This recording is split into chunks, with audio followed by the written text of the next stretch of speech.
নমস্কার বন্ধুরা, আমি প্রেমলতা। আমার চ্যানেলে সবাইকে স্বাগত। আশা করি আপনারা ভালো আছেন। আজকে আমি বানিয়ে দেখাবো পেঁপে আর ডাল দিয়ে একটা রেসিপি। আপনারা পুরো ভিডিওটা দেখতে থাকুন। এইখানে আমি নিয়েছি একটা মিডিয়াম সাইজের পেঁপে। পেঁপে আমি অর্ধেকটা ব্যবহার করব। এইখানে আমি নিয়েছি হরড়ের ডাল 2 চামচ আর মুগের ডাল 2 চামচ। পেঁপে ছোট ছোট করে কেটে নিয়েছি। এখন আমি পেঁপেগুলো ভালোভাবে ধুয়ে নেব। আর নেব একটা মিডিয়াম সাইজের পেঁয়াজ আর একটা ছোট্ট টমেটো আর 2টো কাঁচা লঙ্কা। এগুলো আমি এখন ছোট ছোট করে কেটে নেব। একটা কড়াইয়ের মধ্যে আমি ডালগুলো ভেজে নেব। ডালের থেকে খুব সুন্দর একটা গন্ধ আসা পর্যন্ত এইভাবে আমি নাড়াচাড়া করে ভেজে নেব। ডালগুলোর থেকে খুব সুন্দর একটা কালার চলে এসেছে আর গন্ধও চলে এসেছে। এখন আমি ডালগুলো তুলে নেব আর ধুয়ে পরিষ্কার করে নেব। একটা প্রেসার কুকারে আমি দিলাম 2 কাপ জল। ডাল আমি ধুয়ে দিয়ে দিলাম।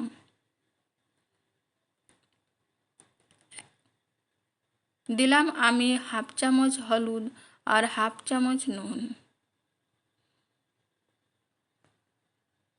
এইখানে কেটে রাখা সবজিগুলো আমি দিয়ে দেব।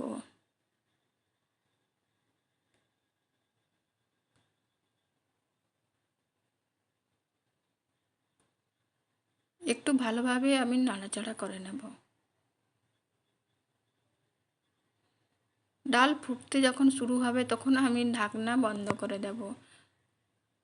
ঢাকনা দিয়ে তিন থেকে 4টা সিটি আসলেই হয়ে যাবে। দেখুন ডাল ভালোভাবে গলে গেছে। একটা কড়াইয়ের মধ্যে দেব আমি 2 চামচ সরষের তেল। ফুটনে দেব আমি 5 ফোড়ন আর দিলাম আমি কারি পাতা আর দেব 2টো কাঁচা লঙ্কা। ভালোভাবে একটু ভেজে নেব।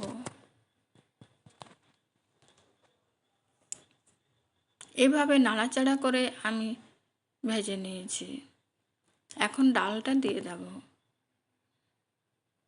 ফুটনে কারি পাতা দিলে ফ্লেভারটা ডালের খুব সুন্দর আসে। এইভাবে ডাল আপনারা একবার হলেও বানিয়ে দেখবে। রুটি বা গরম ভাতের সাথে কিন্তু খেতে অসাধারণ লাগে। দেখুন কত সহজেই ডাল তৈরি হয়ে গেল। আমার ভিডিও যদি ভালো লাগে তাহলে একটা লাইক, শেয়ার আর সাবস্ক্রাইব অবশ্যই করবেন।